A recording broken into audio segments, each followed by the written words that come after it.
Bab 28, Balkon dan Malam yang Romantis. Acara akhirnya selesai, Abbas dan Inara kembali pulang.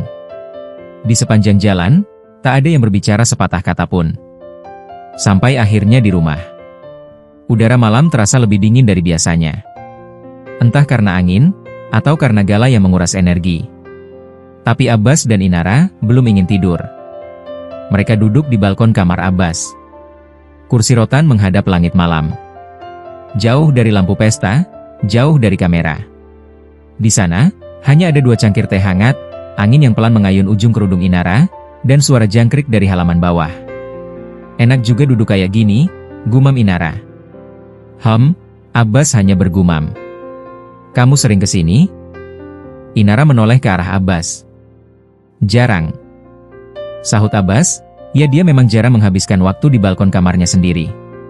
Lebih banyak sibuk dengan kerjaan, tidur sebentar, lalu berangkat kerja lagi. Ya seperti itulah hidup Abbas, monoton. Dan, teratur yang membuatnya kadang merasa bosan, atau bahkan kayak robot. Kenapa? Inara tampak semakin penasaran, kan tinggal jalan beberapa langkah dari kamar. Sedekat itu, tapi kok jarang. Balkon mengingatkanku pada waktu kecil. Suara Abbas terdengar sedikit tertahan. Inara melirik. Kamu punya balkon di rumah waktu kecil? Abbas mengangguk. Kecil? Tapi aku suka duduk di situ. Malam hari. Dengerin ibu nyanyi meski nadanya sering meleset.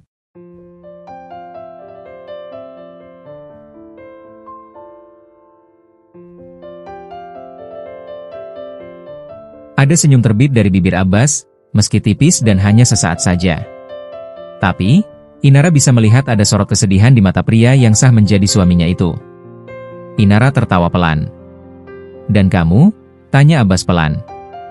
Aku nggak punya balkon, jawab Inara. Tapi, aku sering naik ke atap rumah. Duduk di genteng. Kekeh Inara. Genteng? Dahi Abbas mengernyit. Iya. Pakai tangga dari dapur. Bawa bantal, kadang buku. Dulu cita-citaku ingin jadi penulis. Inara menjawab antusias. Abbas menoleh. Kenapa? Karena, aku suka mengarang akhir cerita sendiri. Soalnya dunia kadang terlalu kejam kalau dibiarkan selesai sendiri. Inara menunduk sekilas, lalu menatap ke arah langit yang tampak beberapa bintang berkelip, pandangan matanya seolah menerawang jauh. Abbas diam. Lama. Lumayan lama. Mungkin itu juga alasan aku ingin jadi pengusaha, katanya. Supaya bisa ubah dunia? Inara menatap Abbas. Supaya aku tidak dikalahkan oleh dunia. Abbas menoleh, dan tatapan mereka bertemu. Sesaat. Lalu Inara duluan memutus tatapan mata mereka. Keduanya terdiam.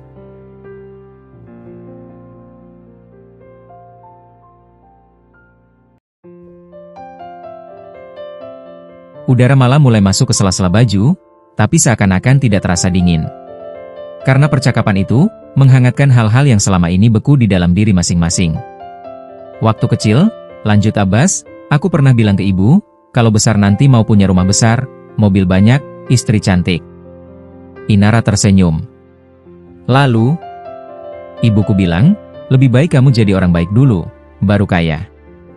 Kamu nurut? Enggak. Mereka tertawa. Abbas juga. Tertawa kecil. Langka. Tapi nyata. Inara menyandarkan kepala ke sandaran kursi. Matanya menatap langit yang nyaris tanpa bintang. Tapi hatinya terasa penuh. Aku dulu mau jadi penulis, tapi malah kerja di perusahaan, terus nikah diam-diam, katanya, setengah menggoda. Abbas melirik. Dan suamimu dingin, pendiam, keras kepala. Dan bisa tiba-tiba nyium di dapur tanpa aba-aba. Abbas kaget. Lalu menunduk.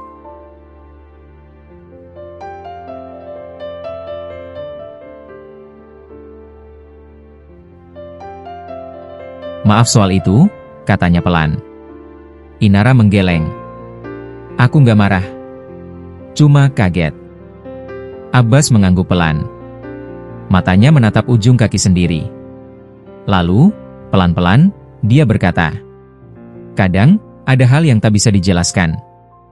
Tapi terasa. Dan waktu itu, aku ngerasa ingin melakukannya. Bukan karena impuls. Tapi karena, aku merasa kamu benar-benar ada. Dekat." Inara tak menjawab. Dia hanya menoleh.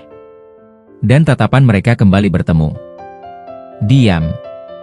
Dalam diam itu, seolah mereka saling memahami satu sama lain. "Inara," suara Abbas nyaris berbisik. "Kalau kamu bisa mengulang hidupmu, kamu tetap mau ketemu aku?" Inara cukup kaget dengan pertanyaan Abbas. Inara menatapnya. Hening. Untuk sesaat. Lalu berkata pelan, "Kalau hidupku tetap membawa aku ke tempat ini, mungkin memang seharusnya aku bertemu kamu." Abbas tak mampu membalas. Kata-kata itu, seperti pelukan yang tak terlihat. Dan dalam keheningan itu, Inara merasakan sesuatu menyentuh tangannya. Jari-jari Abbas. Lalu tangan itu menggenggam pelan.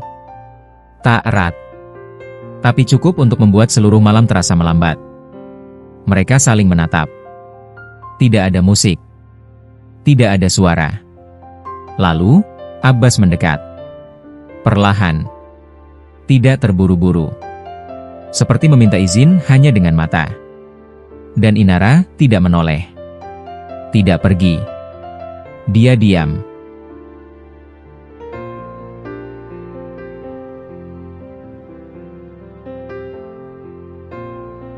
Sesaat kemudian, Inara kembali terkejut seperti waktu itu. Abbas mendekat, semakin dekat. Hingga jarak mereka tak lagi berjarak dan bibir mereka bertemu. Bukan ciuman yang panas. Bukan penuh hasrat. Tapi hangat dan lembut. Seperti seseorang yang sedang mengatakan, "Aku tidak ingin kamu pergi." Hanya beberapa detik.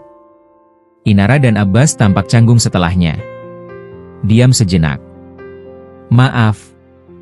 Aku tak bisa menahan diri," desah Abbas. Inara diam, menunduk dengan pipi merona. Apa yang terjadi selanjutnya di malam itu setelah kecupan beberapa detik itu? "Sudah malam, aku mengantuk," ujar Inara. Dia berdiri. Abbas berdiri, menggenggam tangan Inara tiba-tiba. "Kamu marah?" Inara menggeleng. "Tidak, karena aku juga membalas perlakuanmu. Jujur, aku juga terbawa suasana. Dan, itu sah, kita, suami istri secara hukum dan agama." Inara melepas tangan Abbas, lalu pergi.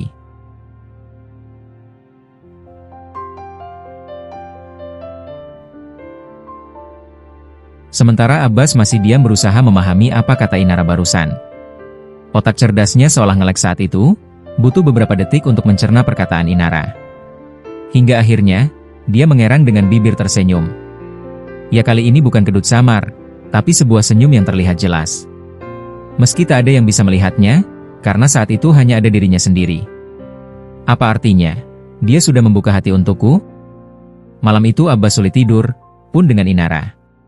Bayangan kemesraan saat acara gala, obrolan ringan di balkon, sampai kecupan hangat yang tidak liar pun berseliweran di kepala mereka.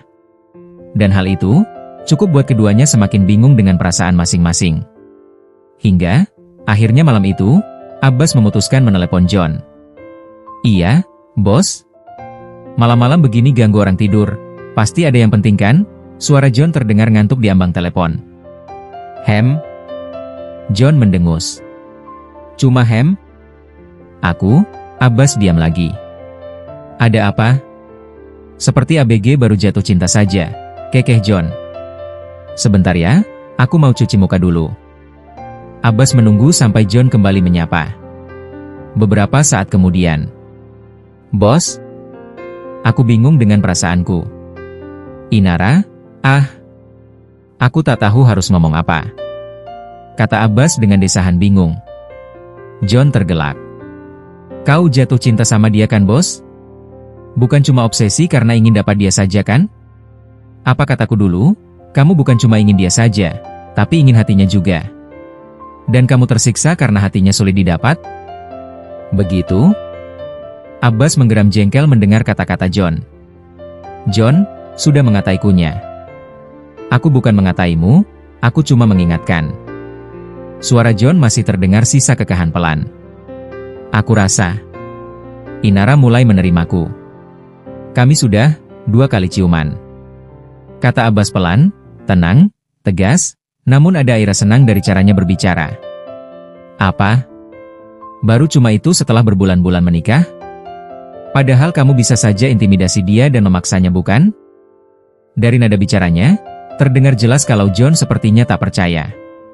Sialan kau, John. Itu bukan gayaku memaksa. Sentak Abbas.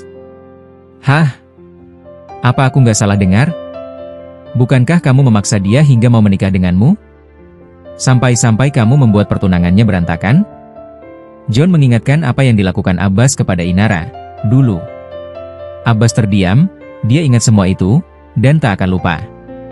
Dia bahkan ingin jujur kepada Inara, tapi nunggu waktu yang tepat. Sekarang belum saatnya. Aku ingat, sudah tidak usah diungkit lagi, ketus Abbas. Jadi tujuanmu menggangguku malam-malam begini hanya untuk curhat gitu? John menghela napas pelan, ini bukan kebiasaan Abbas, curhat masalah wanita. John, apa aku harus jujur sama dia tentang perasaanku?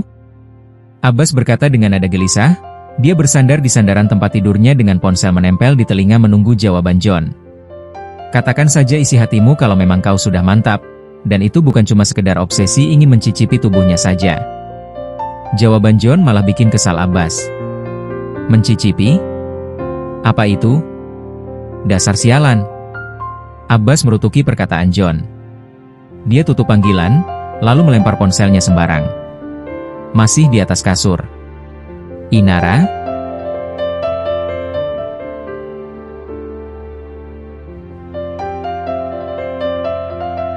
Terima kasih sudah nonton videonya sampai selesai. Sampai jumpa di bab selanjutnya. Subscribe, like, share dan komen jika kamu suka cerita ini. Salam Mira Story Channel.